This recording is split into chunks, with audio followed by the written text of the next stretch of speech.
My husband had one rule about our daughter's school that he never broke. Not once in 3 years, he was the only one who handled anything to do with her education files. Not me, not my mother, not even the school secretary when she called to confirm pickup. Always him. I told myself it was because he was organized. He had a system.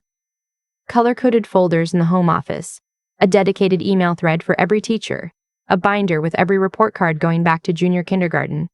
I told myself I was lucky to have a partner who cared that much. The first time I asked to sit in on a parent-teacher conference, he said he already rescheduled it for a Tuesday when he knew I had my shift at the clinic. I apologized for the conflict and moved on. The second time, I drove myself to the school without telling him. He found out because the front office called him to confirm I was authorized to be there. I didn't know I wasn't on the pickup list. I didn't know there even was a pickup list.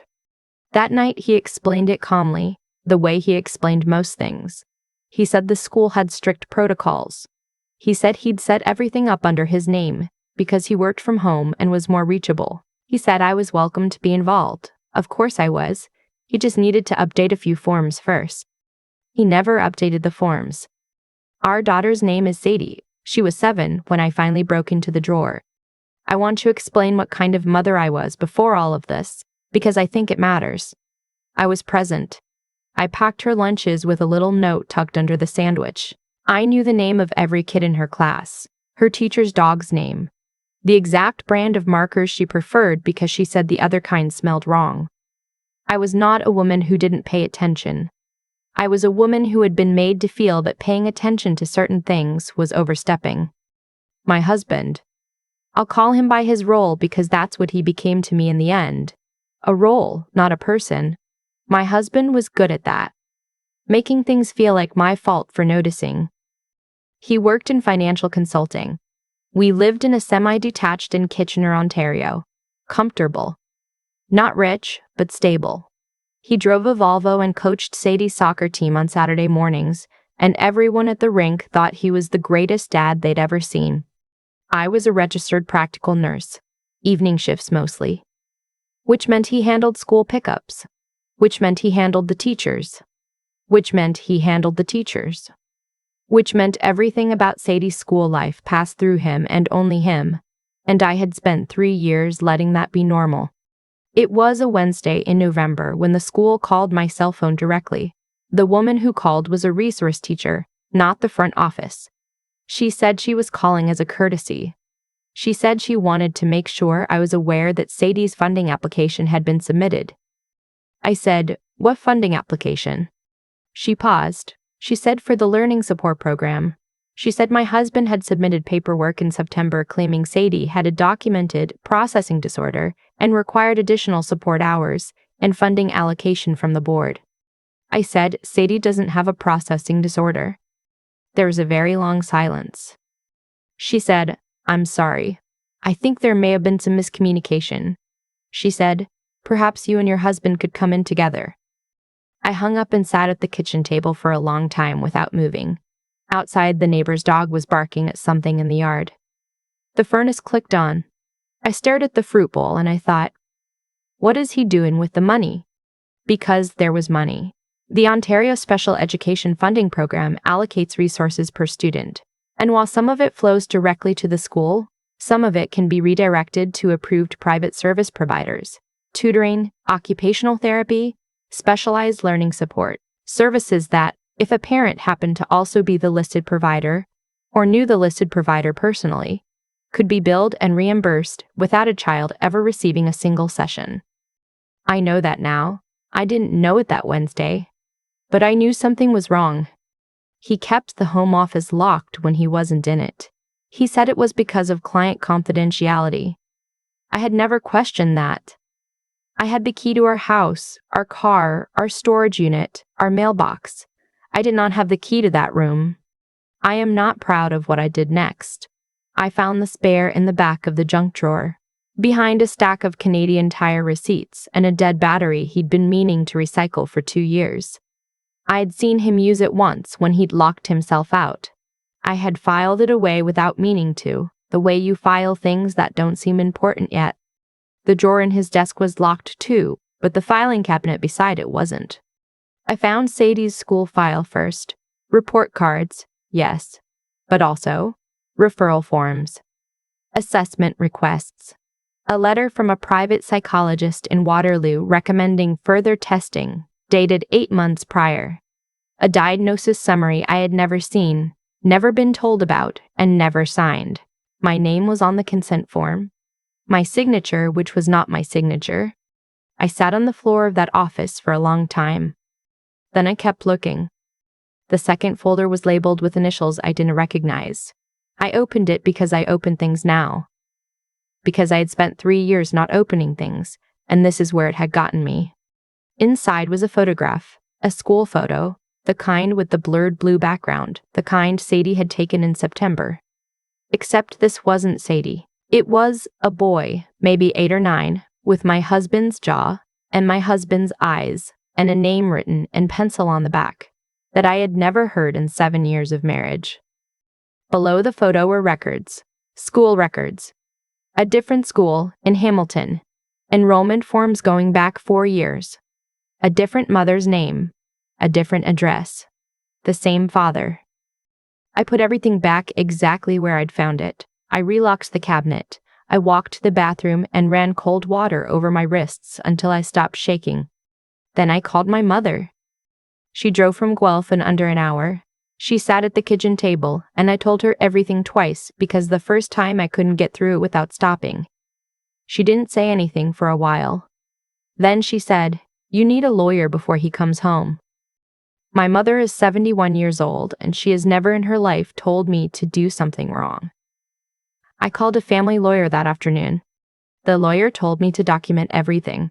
She said, "Do not confront him yet." She said, "Do not let him know what you know." She said, "Do not move money. Do not move out. Do not do anything that changes the status quo until we understand what we're dealing with." I understood what we were dealing with, but I did what she said. Over the next 3 weeks, I got very good at being normal. I made dinner. I watched television beside him on the couch. I packed Sadie's lunch with the note under the sandwich.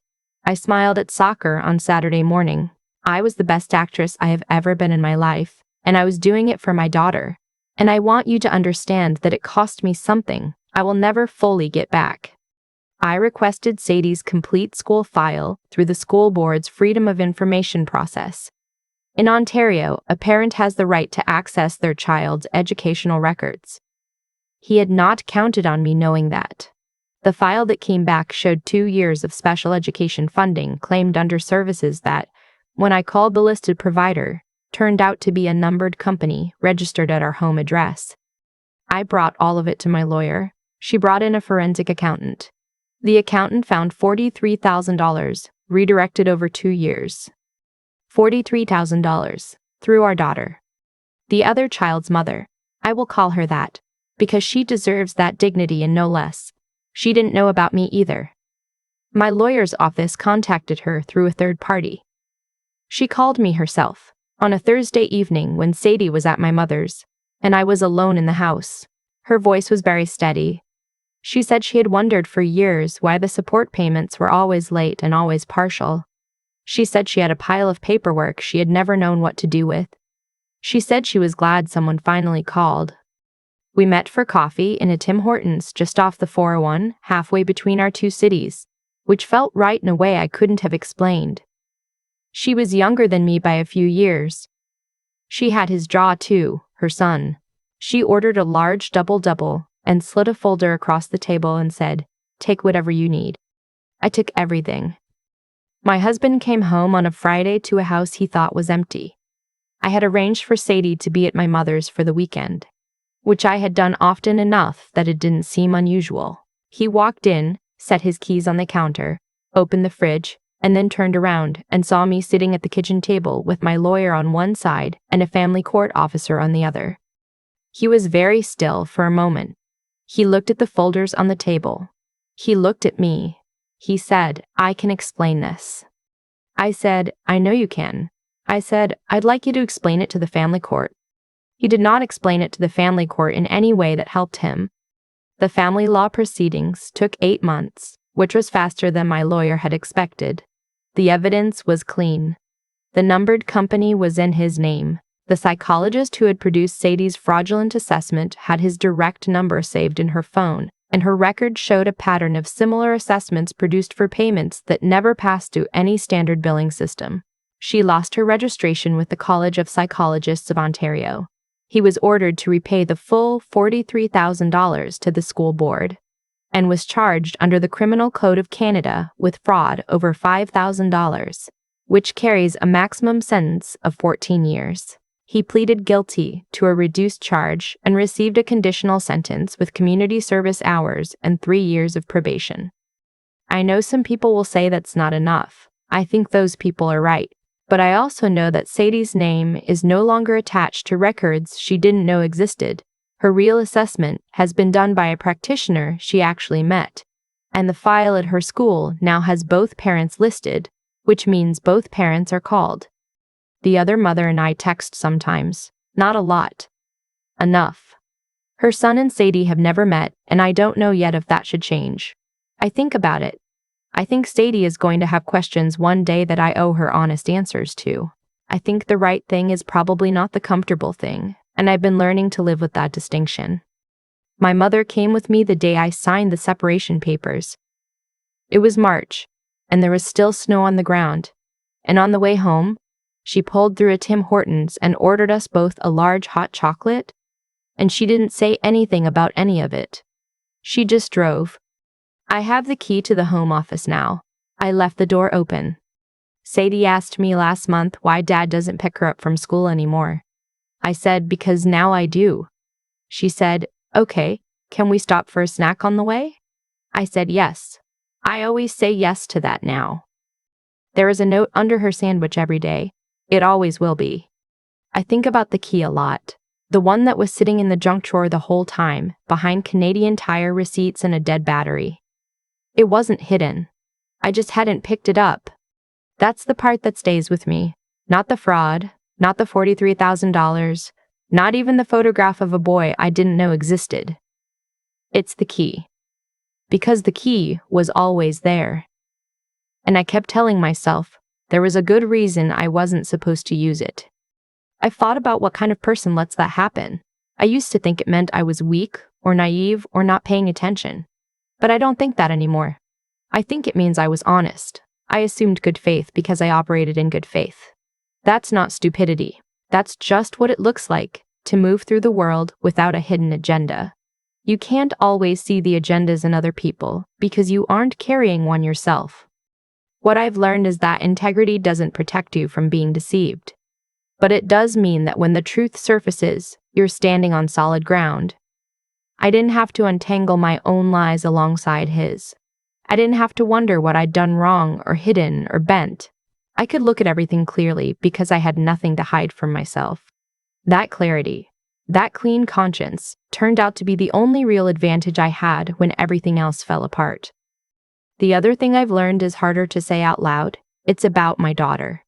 I spent 3 years deferring, adjusting, making myself smaller in the parts of her life where I should have been loudest. And I told myself I was keeping the peace. I told myself it was easier. But easier for who? I was teaching Sadie, without meaning to, that a woman steps back when a man steps forward, even when it's her own child on the table. I don't get those 3 years back. What I can do is make sure the next 30 look different. She asked me last week if she could switch from the Tuesday reading group to the Thursday one because her friend is in it. I said, let's call the teacher together. And we did. Sadie talked. I just sat beside her. Afterward, she said, that was easy. I said, yes. I said, it usually is when you just ask. That's what I want for her more than anything, not protection from hard things, but the knowledge that she is allowed to ask, allowed to look, allowed to know. That curiosity isn't rude. That questions are not a betrayal of trust. They are a form of self-respect. I was 31 years old when I finally understood that paying attention to something uncomfortable is an act of courage, not an act of aggression. That sitting with what you found, rather than closing the drawer and walking away, takes more out of you than most people realize. And that the woman who drove to Guelph in under an hour without being asked, my mother, who ordered hot chocolate and said nothing on the way home, she already knew all of this. She just waited until I was ready to learn it myself. The drawer is open now. It's going to stay that way.